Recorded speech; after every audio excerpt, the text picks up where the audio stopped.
میں یہ سمجھنا چاہ رہا ہوں کہ آپ نے کے پی میں مختلف حکومتوں کو قریب سے دیکھا، آج جو بریفنگ ہوئی اس کا بھی میں نے حوال بیان کیا. یہ پولیٹیکل کنسنسس جب تک نہیں ہو جائے گا خان صاحب، تب تک ہم دہشت گردی سے کیا کامیابی سے نمٹ سکتے ہیں؟ جامی صاحب، ابھی پختونخوا حکومت نے ایک جرگہ بلایا تھا، میں نے مسلم لیگ نون کی طرف سے نمائندگی کی تھی، تو وہاں میں نے یہی باتیں رکھی جو جی آپ نے اپنی اس میں بتا دی ہے. میں نے کہا کہ دیکھیں کہ آپ کے پاس آپشن دو ہے. آپشن ایک نمبر ایک ہے کہ آپ مذاکرات کریں، اور پھر مذاکرات کے ذریعے اگر حل ہو سکتا ہے تو بہت اچھی بات ہے. لیکن میں نے پھر مثال دی کہ 3 مذاکرات ہوئے ہیں. ایک 2007 میں ہوا تھا جو کیئر ٹیکر حکومت تھی، اس میں ہوا تھا، اور اس کے بی فضل اللہ سے جو طالبان سوات کا جو ہیڈ تھا اس کے ساتھ ان کا تقریباً معاہدہ بھی ہو گیا تھا. لیکن پھر بگڑا اس پہ کہ وہ کہتا ہے کہ یہ جو شریعت ہے اس کا ہیڈ کوارٹر میرا گھر ہوگا اور یہاں سے حکم جائے گا. تو چونکہ وہ ان کا پھر ایکشن نہیں ہو سکا، کیونکہ پھر ان کا ٹائم کم تھے، وہ چلے گئے. اس کے بعد آپ کو پتہ ہوگا این پی اور پیپل پارٹی کی کولیشن گورنمنٹ آئی، جس میں چونکہ میں دیر سے بلانگ کرتا ہوں اور میں اس مذاکرات میں بالکل سب سے سرپرست تھا، اور میں نے سپی محمد کے ساتھ، جو سپی محمد جیل میں تھا کیونکہ وہ بھی میرے دیر سے تعلق رکھتا تھا، میں نے یہ ساری کہانی اس کا بھی سنائی کہ ہم نے اس کے ساتھ مذاکرات کی، اس نے شریعت مانگا، ہم نے دے دیا. پھر اس کے بعد تحریک طالبان سوات نے بھی کیا، تحریک سوات سے بھی معاہدہ ہو گیا، اور پھر ان لوگوں نے کہا کہ یہ آپ لکھیے کہ تحریک طالبان پاکستان. تو ہم نے ان کو کہا کہ چونکہ یہ ہم صوبائی حکومت آپ کے ساتھ کر رہے ہیں، اور تحریک طالبان اس وقت یہ ٹرائبل ایریا جو تھی، یہ ٹرائبل ایریا تھی، یہ فارس میں ضم نہیں ہوئے تھے. تو بیت اللہ مسعود چونکہ وہ وہاں بیٹھا ہوا ہے، تو ہم اس میں وہ یہ نہیں لکھ سکتے کہ تحریک طالبان پاکستان. اگر آپ لکھتے ہیں تو تحریک طالبان سوات ہم لکھ سکتے ہیں، اور جو آپ چاہتے ہیں، مطلب وہ بھی شریعت مانگ رہے تھے. تو پھر ہماری ان کے ساتھ ہوا، اور اس نے کہا کہ ہمیں ٹائم دے دو. ٹائم ہم نے دیا، اس نے بیت اللہ مسعود سے بات کی، پھر ان نے اجازت دی کہ جی آپ کر لیں. پھر ان سے ہمارے معاہدہ ہو گیا.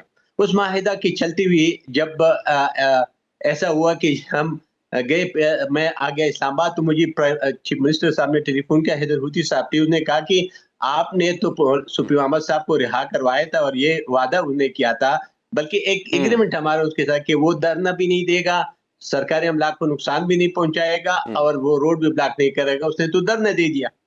میں پھر یہاں سے چلا گیا. پھر جب میں دیر جا رہا تھا تو میرا ایک فارم ہاؤس تھا جس میں میں رات کو ٹھہرتا تھا. تو جب مجھے جانا تھا لیکن میں اس رات کو نہیں جا سکا، تو رات کو میرے فارم ہاؤس کو اڑا دیا تھا. صبح میں گیا، ہم سپی محمد کے ساتھ مذاکرات ہماری ہو گئی، اور وہ جو کچھ چاہتا تھا وہ ایگریمنٹ ہماری ہو گئی. میں افتخار حسین میرے ساتھ جو وزیر تھا وہ تھا. تو میں نے اس سے کہا کہ اس کے بعد آپ ایک کی ملاقات، بیت اللہ کا ایک خاص بندہ پکڑا گیا جو اس وقت نیشنل پارٹی کی حکومت تھی، اس نے اس کو چھوڑنے نہیں چھوڑا. تو اس نے کہا کہ پھر تیار ہو جاؤ مقابلے کے لیے، یا آپ حکومت چھوڑ دو. تو پھر فیصلہ اس وقت کیا این پی والوں نے، جو دونوں coalition partner the People Party, اس کا قیمت اس نے ادا کیا.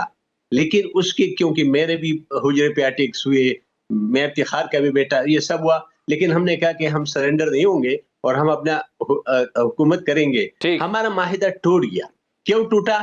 شریعت تو ان کو نافذ ہو گیا تھا، سب چیزیں ہو گئی تھی، لیکن ایک بندے کے خاطر اس نے ایک، تو میں نے یہ بھی کہانی سنائی. پھر میں نے سے کہا کہ آپ لوگوں نے، عمران خان نے بھی ایک معاہدہ کیا، یاد ہوگا، کہ 40,000 لوگوں کو لے کے آئے افغانستان سے، یہ جو پیز حمید صاحب کے وقت میں، اور 100 جو بندے یہاں پہ جس کے مرڈر کیسز تھے اور جس کو پھانسی کی بھی سزا ہوتی، اس کو بھی صدر علوی صاحب نے چھوڑ دیا. میں نے کہا وہ بھی آپ کا ناکام ہو گیا، کیونکہ لوگ اٹھے، پھر لوگوں کو پھر، اور لوگوں کی وجہ سے پھر آپ نے لوگوں کو نے. تو میں نے کہا اس کا رزلٹ تو یہی ہے. پھر آپ کے پاس ایک آپشن رہ گیا، وہ یہ رہا کہ آپ مقابلہ کریں. ایک بات میں آپ نے کہا، کیونکہ بات لمبی ہو جائے گی، یہ صرف میں واضح کرنا چاہتا ہوں جی، اگر ہم یہ تو رکھتے ہیں کہ افغان طالبان یہ ٹی ٹی پی کو کنٹرول کرے گا، تو یہ ہو نہیں سکتا ہے. 40 سال سے یہ دونوں لڑے ہیں، ابھی ایک دوسرے کو یہ بڑی اہم بات کر رہے ہیں زاہد خان صاحب، یہ بڑی اہم بات آپ نے کی ہے، یہ بڑی اہم بات آپ کر رہے ہیں. میں چاہ رہا ہوں کہ اس نقطے کے اوپر ذرا وضاحت کے ساتھ بات ہو جائے. یہ بڑی اہم بات آج آپ کر رہے ہیں. ہم مختلف صحافی بھی بار بار اسی نقطے کو ڈسکس کرتے رہے کہ ہماری جو توقعات ہیں افغان طالبان سے، جو کابل میں برسر اقتدار ہیں، جو عبوری حکومت ہے وہاں پہ، یہ آپ نے کہا کہ اگر ہم یہ سمجھتے ہیں کہ افغان طالبان یعنی ٹی ٹی اے TTP کو روکے گی تو یہ ہماری غلط فہمی ہے. آپ کو ایسا کیوں لگتا ہے؟ یہ اس لیے ہے کہ دیکھیں جی، جب یہ افغان طالبان ادھر بیٹھے تھے اور یہاں سے آپ کو پتہ ہے کہ سارا یہ جو آج SPR والوں نے کہا، مجھے بہت خوشی ہوئی کہ پہلے دفعہ کہا گیا کہ گڈ اور بیڈ نہیں ہے، سارے بیڈ ہے. یہ ہم اس وقت چیخ رہے تھے کہ اس میں گڈ اور بیڈ نہیں ہے. ایک استثنا تھا، اگر آپ کو یاد ہوگا، کہ جی اس میں گڈ بھی ہے اور بیڈ بھی ہے. گڈ اور بیڈ پاکستان والا TTP والا کی نہیں تھا، یہی افغان والوں کو کہہ رہا تھا. اور اس میں سب سے بڑا کردار جو ہے وہ دوحہ کا ہے. یہ جو آج ہم بھگت رہے نا، امریکہ کی کہنے پہ دوحہ والوں نے ان کو آفس دیا تھا. یہ ادھر بیٹھے ہوئے تھے، قرضے کے خلاف اور اشرف غنی کے خلاف یہ کاروائیاں ادھر سے ہوتے رہے. اب یہ لوگ مل کر افغانستان پہ قبضہ کر چکے ہیں. دیکھیں، میں اور اگر آپ میرا اور آپ کا ایم ایک ہو، مطلب ہم نے وہ کہتا ہے کہ جی ہم نے دنیا میں اسلامی نظام نافذ کرنا ہے اور افغانستان ہمارے اسلامی قلعہ ہوگا، اور اماراتی اسلام افغانستان جس کو کہتے ہیں اس کی سرحدات نہیں ہوتی ہے. تو یہ لوگ مل کے لڑے ہیں.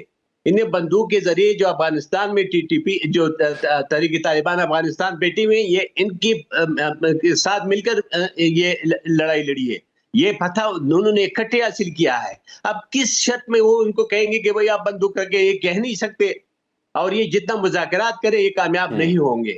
اس کا مین وجہ یہ. لیکن ہم جو لوگ یہاں پہ، میں نے آپ کی جرگی کی بات کی، میں نے ان کو جرگی میں یہی کہا تھا کہ ہمیں مل کر ہم اپنا تو یہاں ون پیج پہ تو آ جائیں، اور ہم مل کر یہ نیشنل ایکشن پلان کے آپ نے ذکر کیا، آج تک کسی بھی حکومت نے نیشنل ایکشن پلان پہ عمل نہیں کیا. اسی کے وجہ سے رہے گا 2014 میں جو ہوا تھا. بالکل آپ ٹھیک نہیں. مجھے زاہد صاحب یہ جاننا ہے کہ یہ جو بحثیت مجموعی اپروچ ہے اس میں فرق تو ہو سکتا ہے، لیکن جو نیشنل ایکشن پلان 14، 18 یا 21 کا جب PTI گورنمنٹ تھی، خان صاحب کی گورنمنٹ تھی، جو ریوائزڈ ہے، اگر صرف ہم اس کو دیکھ لیں تو اس میں یہ درج ہے کہ افغان مہاجرین کی واپسی ہونی ہے. اس میں یہ درج ہے کہ کاؤنٹر ٹیررزم کے لیے محکموں کی استعداد کار کو بڑھانا ہے. اس میں یہ درج ہے کہ امن و امان یا مدرسوں کی اصلاحات یا نصاب، اس طرح کے معاملات کو ٹھیک کرنا ہے.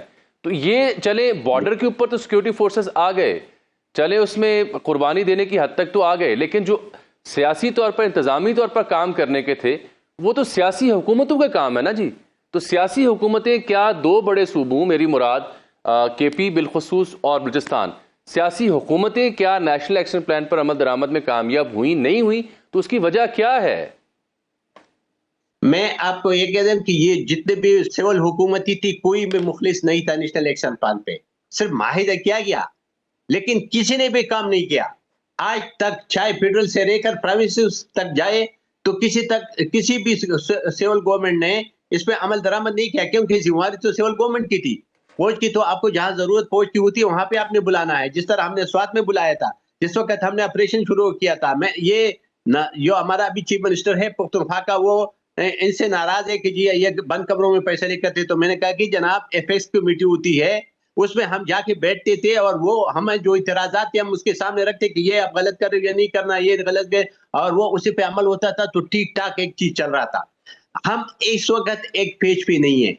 ہمارے جو اگر آنرشپ آپ نہیں دیں گے، دیکھیں فوج تب آپ کی لڑ سکتی ہے کہ جب آپ کی سول گورنمنٹ یا جو عوام ہے وہ ان کو آنرشپ دے دے. اگر آپ آنرشپ نہیں دیں گے، سوات ملاکنڈ ڈویژن آپ کا چلا، میں تو دل سے بلانگ کرتا ہوں، سوات چلا گیا تھا، وہاں پہ آپ کی سپاہی نہیں، آپ کے کوئی بندہ نظر ہی نہیں آ رہا تھا. وہ تقریباً ملاکنڈ ڈویژن ان کے قبضے میں گیا تھا. لیکن جب مذاکرات ناکام ہوئے اور جب ایکشن ہوا تو پھر اس وقت کی حکومت نے آنرشپ دیا فوج کو، اور پھر فوج کے پیچھے کھڑے رہے. اور پھر کیا، اس کے باوجود کہ اس سے لوگوں نے اپنے شہادتیں دیے، بہت قربانیاں دی، لیکن اس کے بغیر نہیں ہوتے. اگر آپ نے اپنے ملک کو بچانا ہے، اپنے قوم کے بچانا ہے، تو اس کے لیے تو آپ نے قربانی دینی ہوگی. تو میں ابھی یہ چیف منسٹر صاحب کو یہ کہہ رہا تھا کہ جی ایسا نہیں ہوتا ہے. اگر آپ کو یہ جرگہ تو آپ نے بلایا، اس جرگے کے کچھ لوگ آپ مرکز کے ساتھ جو شکوے بیٹھ جائے اور یہ مسئلے کا حل ڈھونڈے، حل نکالے. اگر حل ہم نہیں نکالیں گے، اگر ہم یہی رکھیں گے، اگر وہ دوحہ کی بات نہیں مانتے، اگر وہ اس کی بات نہیں مانتے، ترکی کی بات نہیں مانتی، تو میرے اور آپ کی بات مانے گی. آپ کیسی، ہم کہاں پتہ نہیں کھڑے، کہاں کی باتیں کر رہے. وہ ایسا ہو ہی نہیں سکتا ہے. جامی صاحب، اس وقت سارے قوم کو ایک پیج پہ ہونا پڑے گا، تب اس دہشت گردی کا، ورنہ یہ دہشت گردی تو ایک ناسور ہے. اور جس طریقے سے